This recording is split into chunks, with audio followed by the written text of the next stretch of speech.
நண்பர்கள் அனைவருக்கும் முதற்கண் என் வணக்கத்தினை தெரிவித்துக் கொள்கின்றேன். இன்றைய பதிவில் புகழ்பெற்ற சக்தி பீடமான காமாக்கியா தேவியின் ஆலயம் குறித்து நாம் அறிந்து கொள்ளவிருக்கின்றோம். நமது பாரத தேசத்தின் அஸ்ஸாம் மாநிலத்தின் கவுஹாத்தி நகரின் மேற்கு பகுதியில் அமைந்திருக்கக்கூடிய நீலாச்சல் குன்றின் மீது காமாக்கியா தேவியின் ஆலயம் அமைந்திருக்கிறது. காமாக்கியாவின் புனித நிலப்பரப்பு அழகிய மலைகள், அடர்ந்த வனங்கள், நீர்வீழ்ச்சிகள், பசுமையான தாவரங்கள், பாய்ந்தோடும் பிரம்மபுத்திரா நதி முதலியவற்றால் எழில் கொஞ்சும் சொர்க்க பூமியாக திகழ்கிறது. இந்த ஆலயம் வேறெங்கும் இல்லாத கருவறை வழிபாட்டு முறை மற்றும் தாந்திரீக சக்தி பூஜைகளுக்காக உலகம் முழுவதும் புகழ்பெற்ற திருத்தலமாக திகழ்கிறது. இது தாக்ஷாயணி தேவியின் யோனி பகுதி விழுந்த சக்தி பீடமாக போற்றப்படுகிறது. அஸ்ஸாம் தலைநகர் கவுஹாத்தியில் இருந்து சுமார் 12 கிலோமீட்டர் தொலைவில் நீலாச்சல் என்கிற மலை அமைந்திருக்கிறது. கடல் மட்டத்தில் இருந்து சுமார் 700 அடி உயரத்தில் அமைந்திருக்கக்கூடிய இந்த மலை மீது காமாக்கியா தேவியின் கோவில் அமைந்திருக்கிறது. காமாக்கியா தேவிக்கு மங்கள கௌரி, திரிபுர பைரவி, அமிர்தா, காமா, காமதா, காமேஸ்வரி, காமரூபிணி, காமரூபா தேவி, யோனி மண்டல வாசினி, மகாமாயா, மகாகாளி, மகாமாரி, நீல பார்வதி, நீலாச்சல வாசினி என்று பல பெயர்கள் உள்ளன. மேலும் இந்த திருத்தலத்தை நீலாத்ரி, நீலாச்சலம், நீல்பர்வதம், மகாகிரி, காமகிரி, காமரூபம், காமயோனி மண்டலம், ஹரிக்ஷேத்திரம், பிரக்ஜோதிஷபுரம், மகாமாயா ஸ்தானம், காமாக்கியா யோனி மண்டலம் மற்றும் காமகுடா என்று பல பெயர்களில் புராணங்கள் குறிப்பிடுகின்றன. இந்த கோவில் கருவறையில் மூலவர் சிலை வடிவில் இல்லை, மாறாக யோனி வடிவத்தில் உள்ளது. சுயம்புவாக அமைந்த யோனி வடிவ பாறையே தேவியாக வழிபடப்படுகிறாள். அம்பாளின் யோனி வடிவம் உலக உற்பத்தி ஸ்தானமாக இருக்கிறது. இந்த உலகை சிருஷ்டி செய்யக்கூடிய அன்னையாக காமாக்கியா இங்கே வீற்றிருக்கிறாள். இங்கிருக்கும் யோனியிலிருந்து எப்பொழுதும் நீர் ஊறிக்கொண்டே இருக்கிறது. இந்த நீரே பக்தர்களுக்கு அபிஷேக தீர்த்தமாக வழங்கப்படுகிறது. இங்கு அம்பாளை அனைவருமே தொட்டு வழிபட முடியும். அம்பாளின் யோனி பாகத்தில் சுரக்கும் இயற்கையான ஜலத்தை நமது கைகளால் தொட்டு தீர்த்தமாக பெற்றுக்கொள்ளலாம். எந்த ஒரு தேவதைக்கும் இல்லாத விசேஷ சிறப்பு காமாக்கியா தேவிக்கு உண்டு. வருடத்தில் 3 நாட்கள் இங்கு அம்பாளுக்கு மாதவிலக்கு ஏற்படுகிறது. வசந்த காலத்தின் பொழுது ஆண்டுக்கு 3 நாட்கள் இவ்வாலயம் மூடப்படுகிறது. காரணம், அந்த நாட்கள் தேவி விளக்காக இருக்கும் நாட்களாம். இந்த நாட்களில் தேவி பீடத்தில் இருந்து இயற்கையாக வரும் நீரூற்று செந்நிறத்தில் வருவது அதிசயம். இந்த 3 நாட்களில் பக்தர்களுக்கு ஆலயம் செல்ல அனுமதி இல்லை என்றாலும் ஆலயத்தை சுற்றியுள்ள பகுதிகளில் யோகிகள் ஒன்று கூடி வழிபாடு செய்கிறார்கள். இந்த சமயத்தில் அம்பாளின் சக்தி அதீதமாக இருப்பதால் உலகம் முழுவதும் இருந்து பெருமளவில் மாந்திரீக, தாந்திரீக மற்றும் சாக்த உபாசகர்கள் இங்கே குழுமி நாம சங்கீர்த்தனம், ஜபம், ஹோமம், தியானம் போன்றவற்றில் ஈடுபடுகிறார்கள். தக்ஷ பிரஜாபதி மாபெரும் வேள்வி ஒன்று செய்கிறார். அந்த வேள்விக்கு அனைத்து தேவர்களையும் அழைத்த பொழுதும் சிவபெருமானை அழைக்காது அவமரியாதை செய்கிறான். சிவபெருமானுக்கு நிகழ்ந்த அவமானத்தை சரி செய்வதற்காக தனது தந்தையான தக்ஷனின் வேள்விக்கு செல்ல வேண்டி தாக்ஷாயணி தேவி சிவபெருமானிடம் அனுமதி கேட்க சிவபெருமான் மறுத்து விடுகிறார். சிவபெருமானின் சொல்லையும் மீறி யாகத்திற்கு சென்றால் தாக்ஷாயணி தேவி. அங்கு தக்ஷனால் தனது கணவரான சிவபெருமான் அவமதிக்கப்பட்டதை பொறுத்து கொள்ள முடியாத தேவி தக்ஷனது வேள்வி தீயிலே விழுந்து பிராண தியாகம் செய்கிறாள். இதனால் கடும் கோபம் கொண்ட சிவபெருமான் தேவியின் உடலை சுமந்து கொண்டு ஊழி தாண்டவம் ஆடினார். இதனால் உலகெங்கும் இருள் சூழ்ந்து உலகே அழியும் நிலை ஏற்பட்டது. தேவர்களும் முனிவர்களும் மகாவிஷ்ணுவை சரணடைந்தனர். விஷ்ணு பகவான் தன் சக்கராயுதத்தினால் தேவியின் உடலை 51 துண்டுகளாக அறுத்து பூமியில் வீழ்த்தினார். அந்த உடல் பாகங்கள் பாரத தேசம் முழுவதும் சிதறி விழுந்தன. தேவியின் உடல் பாகங்கள் விழுந்த இடங்களே இன்று சக்தி பீடங்கள் என்று அழைக்கப்பட்டு புனிதமாக போற்றி வணங்கப்படுகிறது. தாக்ஷாயணி தேவியின் யோனி பகுதி விழுந்த இடமாக காமாக்கியா பீடம் குறிப்பிடப்படுகிறது. 51 சக்தி பீடங்களில் முதன்மையான இது யோனி பீடம் என்று அழைக்கப்படுகிறது. அன்னை திரிபுர சுந்தரியின் பீடம் காமாக்கியா கோவிலின் கர்ப்பகிரகத்தில் உள்ளது. காமாக்கியா தேவி திரிபுர சுந்தரி மற்றும் ராஜராஜேஸ்வரி என்றும் அழைக்கப்படுகிறாள். திரிபுர சுந்தரி பெரும்பாலும் 16 வயதுடைய ஒரு இளம் பெண்ணாக பாவிக்கப்படுகிறாள்.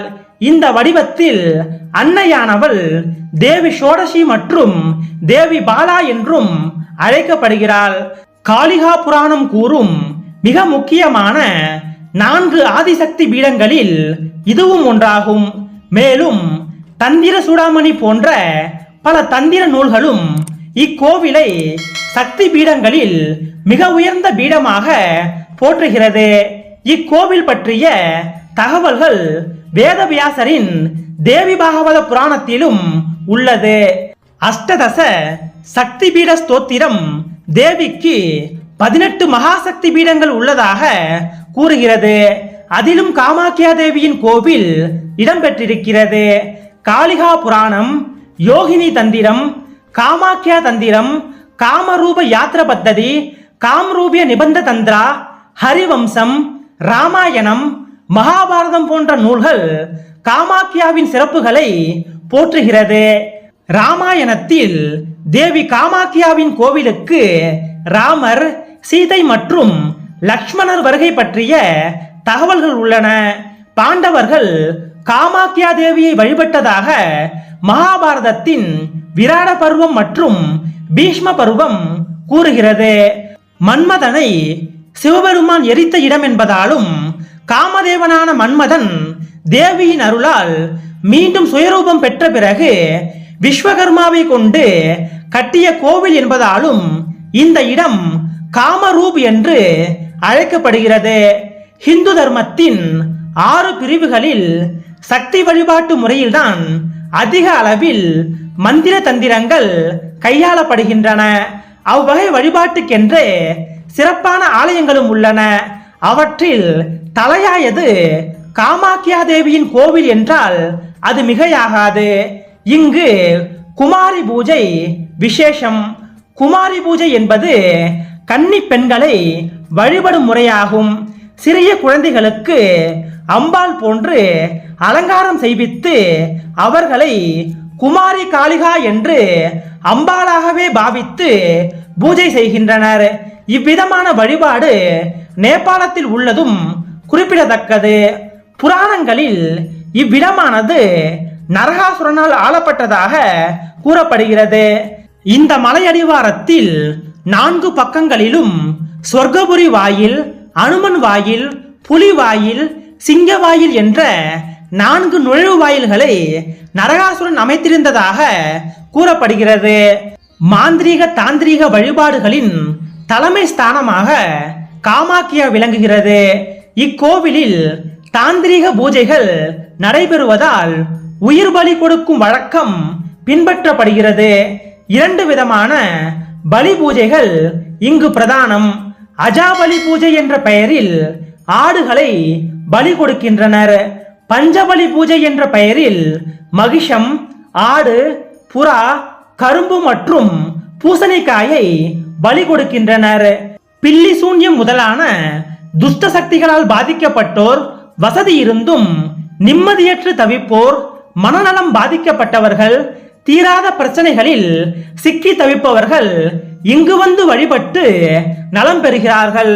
இங்கு வழிபடுவதன் மூலம் பிரிந்த தம்பதிகள் ஒன்று சேர்வார்கள் என்றும் குழந்தை பாக்கியம் கிடைக்கும் என்றும் நீண்ட நாள் வயதுக்கு வராத பிள்ளைகள் பூப்படைவார்கள் என்றும் கூறப்படுகிறது. இங்கு காமாக்கியா தேவி வேண்டியவர்களுக்கு வேண்டும் வரம் அருள்பவளாக அருள்பாலிக்கிறாள். இக்கோவிலின் வெளி தோற்றத்தை பார்த்தால் மட்டுமே கோவில் போல தோன்றும். உள்ளே சென்றால் இருண்ட பாதாள குகை போன்று இருக்கும். பாதாளத்தில் காமாக்கியா தேவியின் கருவறை அமைந்துள்ளது. இங்கே ஒரே ஒரு எண்ணெய் விளக்கு மட்டுமே எரிகிறது.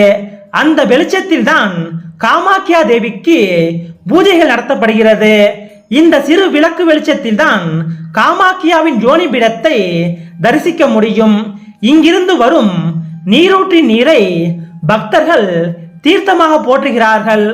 குகையிலிருந்து வெளியேறும் பொழுது உலோகத்தால் செய்யப்பட்ட காமேஸ்வர காமேஸ்வரி சிலைகள் பிரதிஷ்டை செய்யப்பட்டிருப்பதை காணலாம்.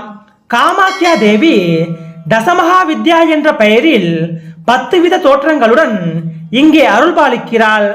காளி, தாரா, லலிதா, திரிபுர சுந்தரி, புவனேஸ்வரி, பைரவி, சின்னமஸ்தா, தூமாவதி, பகலாமுகி, மாதங்கி மற்றும் கமலா ஆகிய தேவியர்கள் தசமகா வித்யாக்களாக போற்றப்படுகிறார்கள். காமாக்கியா தேவி திரிபுர சுந்தரி வடிவத்தில் வழிபடப்படுகிறாள். இந்த வடிவம் தசமகா வித்யாக்களில் 3வது வடிவமாகும். தேவி காமாக்கியாவின் பீடத்திற்கு அருகில் தேவி மாதங்கி மற்றும் தேவி கமலா ஆகிய 2 தசமகா வித்யாக்களின் பீடங்களும் அமைந்துள்ளன. ஏனைய 7 மகா வித்யாக்களுக்கும் ஆலயத்திற்கு வெளியே தனித்தனி கோவில்கள் அமைந்திருக்கின்றது. காமாக்கியா கோவிலின் பிரகார சுவர்களில் மங்கள சண்டி, அன்னபூரணி, விநாயகர், நீலகண்ட மகாதேவர், மானசாதேவி ஆகியோரின் சிற்பங்கள் செதுக்கப்பட்டுள்ளன. இந்த கோவில் ஆரம்ப காலத்தில் விஸ்வகர்மாவினால் கட்டப்பட்டு பல அஸ்ஸாமிய மன்னர்களால் விரிவுபடுத்தி கட்டப்பட்டதாக கூறப்படுகிறது. 10ஆம் நூற்றாண்டில் அஸ்ஸாம் மன்னர்களால் சீர்திருத்தப்பட்ட உண்மையான காமாக்கியா கோவில் 16ஆம் நூற்றாண்டின் முற்பகுதியில் இஸ்லாமிய படையெடுப்பின் பொழுது அழிக்கப்பட்டது. இன்றும் நீலாச்சல் மலை முழுவதும் சிதறி கிடக்கும் கோவில் பாகங்கள் கடந்த கால வரலாற்றை நினைவூட்டி கொண்டிருக்கின்றன. தற்பொழுதுள்ள கோவிலை கூச் பீகாரின் அரசர் நரநாராயணா என்பவர் கிபி 1565ஆம் ஆண்டு மீண்டும் கட்டினார். அதன் பின்னர் கிபி 1665இல் கோவில் மீண்டும் புதுப்பிக்கப்பட்டது. அம்புபச்சி மேளா, துர்கா பூஜை மற்றும் மானசா பூஜை ஆகியவை இங்கு மிக முக்கியமான விழாக்களாக கொண்டாடப்படுகிறது. இது தவிர தேவியின் அனைத்து விதமான விழாக்களும் இங்கு மிக சிறப்பாக கொண்டாடப்படுகிறது. அன்னை காமாக்கியா மற்ற பெண்களைப் போலவே மாதவிடாய் சுழற்சியை அனுபவிக்கிறாள். காமாக்கியா தேவியின் மாதவிடாய் நாளில் ஆண்டுதோறும் அம்புபச்சி மேளா எனும் திருவிழா கொண்டாடப்படுகிறது. வருடத்திற்கு ஒரு முறை காமாக்கியா தேவியின் மாதவிடாய் சுழற்சி ஜூன் மாதத்தில் வருகிறது. இது மழை காலங்களில் கொண்டாடப்படுகிறது. அசாமி மாதமான ஆடியில் ஜூன் மாதத்தின் நடுப்பகுதியில் மிதுன ராசியில் சூரியன் கடக்கும் பொழுது இப்பண்டிகையானது கொண்டாடப்படுகிறது. இந்த 3 நாட்களும் சன்னதியின் கதவுகள் மூடப்படும். இந்த காலகட்டத்தில் காமாக்கியா தேவியின் யோனி பீடம் ஒரு செந்நிற பட்டு வஸ்திரத்தால் மூடப்பட்டிருக்கும். இந்த 3 நாட்கள் மட்டும் யோனி பீடத்திலிருந்து வெளியேறும் நீரானது சிவப்பு நிறத்தில் இருக்கும். இந்த நீரானது இந்த துணியில் படுவதால் இது புனிதமாக போற்றப்படுகிறது. பொதுவாக இந்த துணியானது காமாக்கியா தேவியின் சிவப்பு துணி, அம்புபாச்சி துணி அல்லது காமாக்கியா ரக்தபஸ்திரா என்று அழைக்கப்படுகிறது. ரக்தபஸ்திரா என்பது அசாமியில் ரத்தத்தில் நிறைந்த துணி என்று பொருள். ரக்தபஸ்திரா அல்லது சிவப்பு துணியை பெற பலரும் இக்கோவிலுக்கு வருகிறார்கள். காமாக்கியா தேவியின் தெய்வீக சக்தி இந்த துணியில் இருப்பதாக பக்தர்கள் நம்புகிறார்கள். இந்த துணியை பெற்றுக்கொள்வதன் மூலம் நோய் நீங்கும் என்றும் கெட்ட விஷயங்களை தவிர்த்து நல்ல விஷயங்களை நடைபெற செய்யும் என்றும் கூறப்படுகிறது.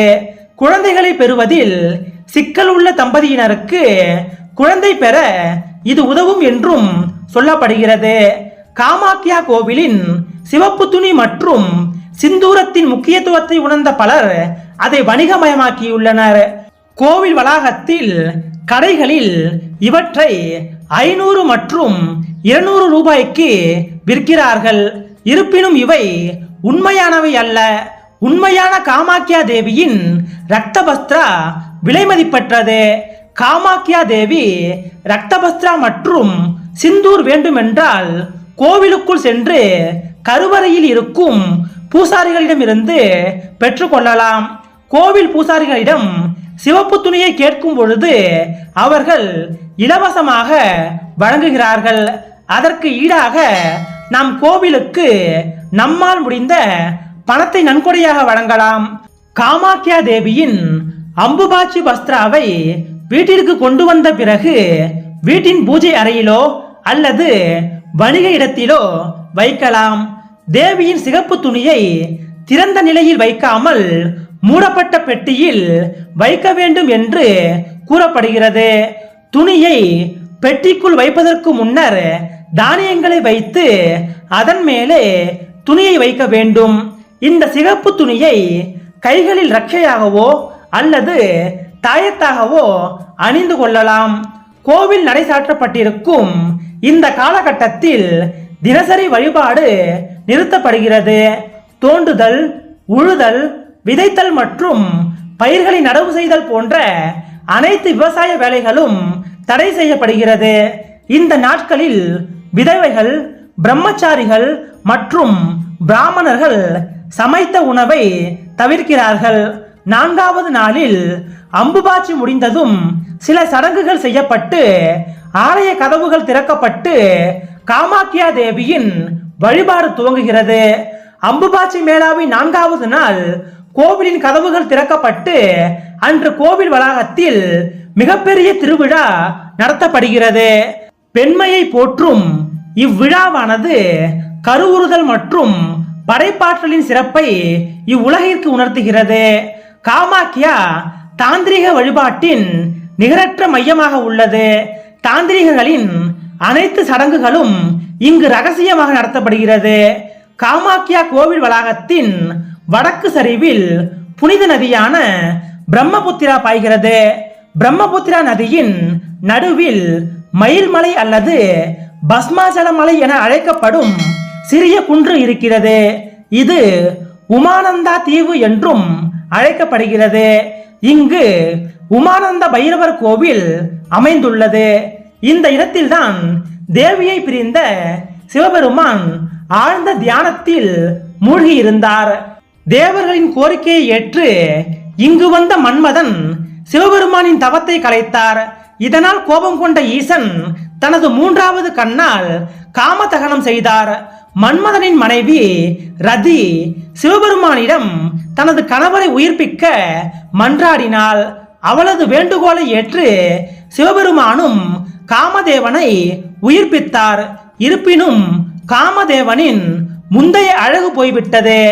காமதேவன் பழைய அழகை மீண்டும் பெற சிவபெருமானின் அறிவுறுத்தல் படி நீலாச்சல் பர்வதத்தில் புனிதமான யோனி முத்திரையை கண்டுபிடித்து அங்கு தேவியை வழிபட்டார். பல ஆண்டு தியானத்திற்கு பிறகு காமதேவன் தேவியின் அருளை பெற்று இழந்த அழகை மீண்டும் பெற்றார். பிறகு காமதேவர் விஸ்வகர்மாவின் உதவியுடன் யோனி முத்திரையின் மீது ஒரு அற்புதமான கோவிலை கட்டினார். காமதேவர் தனது அழகையும் ரூபத்தையும் இங்கு மீண்டும் பெற்றதால் இப்பகுதி பின்னர் காமரூபம் என்று அறியப்பட்டதாக புராண வரலாறு கூறுகிறது. உமானந்த பைரவர் கோவில் காமாக்கியா பீடத்திற்கான பைரவர் கோவில் என்பது குறிப்பிடத்தகுந்தது. காமன் பஸ்பமாக்கப்பட்ட இடம் என்பதால் இதற்கு பஸ்மாச்சலம் என்று பெயர் வந்தது.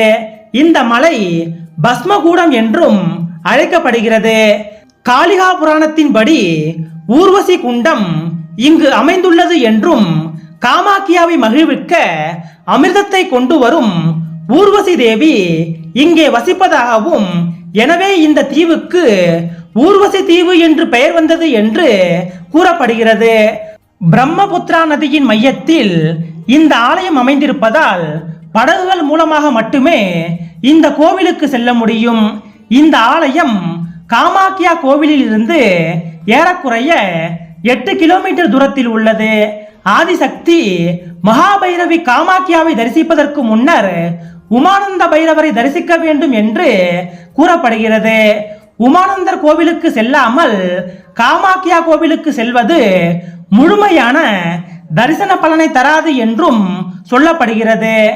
கவுஹாத்தியில் தாரா, பைரவி, புவனேஸ்வரி ஆகிய தேவியருக்கும் கோவில்கள் அமைந்துள்ளன. அருகிலுள்ள ஹஸ்தகிரி என்ற இடத்தில் சுக்கிராச்சாரியர் வழிபட்ட சுக்கிரேஸ்வரர் கோவில் அமைந்துள்ளது. நரகாசுரனை சம்ஹாரம் செய்ய வந்த கிருஷ்ணருக்காக அஸ்வக்ரந்தா என்ற இடத்தில் கோவில் இருக்கிறது. மேலும் நவகிரகங்களுக்காக தனி ஆலயமும் சூரியனுக்கு மட்டும் தனியாக ஒரு கோவிலும் இருக்கிறது. மகாபாரத காலத்தில் மாயைகள் அதிகம் செய்த பீமன் மகன் கடோத்கஜன் வாழ்ந்த மயாங் என்ற இடமானது இதன் அருகே உள்ளதும் குறிப்பிடத்தக்கது. காமாக்கியா தேவியின் ஆலயமானது காலை 5:30 மணி முதல் மதியம் 1 மணி வரையும், மதியம் 2:30 மணி முதல் மாலை 6 மணி வரையும் தரிசனத்திற்காக திறந்திருக்கிறது. காமாக்கியா தேவியின் கோவில் அசாமின் காமாக்கியா மாவட்டத்தில் உள்ள கவுஹாத்தி நகரில் அமைந்திருக்கக்கூடிய நீலாச்சல் மலையில் அமைந்துள்ளது. கோவிலுக்கு வாகனங்கள் சென்று வருவதற்கு வசதியாக சாலைகள் உள்ளன. படிக்கட்டுகளும் அமைந்திருக்கின்றன. கவுஹாத்தி ரயில் நிலையம் அல்லது நகரத்தின் எந்த பகுதியில் இருந்தும் யாத்ரீகர்கள் ஆட்டோக்கள் அல்லது டாக்ஸிகளை வாடகைக்கு எடுக்கலாம். அஸ்ஸாம் சுற்றுலாத்துறையும் காமாக்கியா கோவிலுக்கு சென்று திரும்பும் பேருந்துகளை இயக்கி வருகிறது. கவுஹாத்தி விமான நிலையத்தில் இருந்து சுமார் 20 கிலோமீட்டர் தொலைவில் இக்கோவில் அமைந்துள்ளது. கவுஹாத்தி ரயில் நிலையத்தில் இருந்து சுமார் 8 கிலோமீட்டர் தொலைவில் இந்த ஆலயம் அமைந்திருக்கிறது. காமாக்கியா ரயில் நிலையம் கோவிலில் இருந்து ஏறக்குறைய 7 கிலோமீட்டர் தூரத்தில் உள்ளது. இன்றைய பதிவின் வாயிலாக காமாக்கியா தேவியின் ஆலயம் குறித்த ஏராளமான சிறப்புகளையும் தல வரலாற்றினையும் நாம் அறிந்து கொண்டோம். காமாக்கியா தேவியின் சிறப்புகளையும் பெருமைகளையும் போற்றி கொண்டாடுவோம். நன்றி.